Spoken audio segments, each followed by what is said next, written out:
কি অদ্ভুত একটা কাণ্ড। আমাদের নদিয়া জেলার অন্তর্গত বরান্দুলিয়া গ্রামের বরান্দুলিয়া জলঙ্গি নদীর উপর দিয়ে আমরা হেঁটে চলেছি এখন।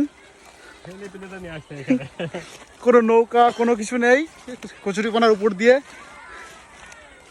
হেঁটে চলেছি। আমি আর দাদা আছি সঙ্গে। একবার দাদা আর আমি আছি।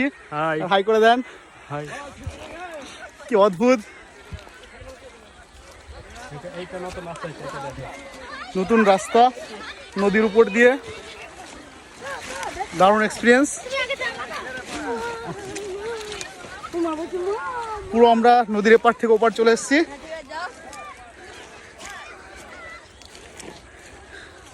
আপনারা চলে আসেন, দেখেন ভীষণ অদ্ভুত একটা জিনিস। এই যে আমরা চলে এসেছি প্রায় ডাঙায় কাছাকাছি।